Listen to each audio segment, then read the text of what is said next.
দিন এক বুড়ি মক্কা শহরে পুটলি নিয়ে পালায় নবীজির ডরে। হাই গো আসছিলেন মোর দয়ার নবী, আসছিলেন মোর দয়ার নবী সেই পথটি ধরে।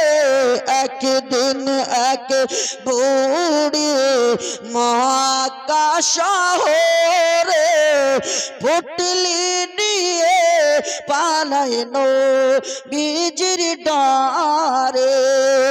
ডেকে বলেন দয়ার নবী ও গো বুড়ি শোনো না, আর ভারী পুটলি নিয়ে তুমি কোথায় যাবে বলো না। ডেকে বলেন দয়ার নবী ও গো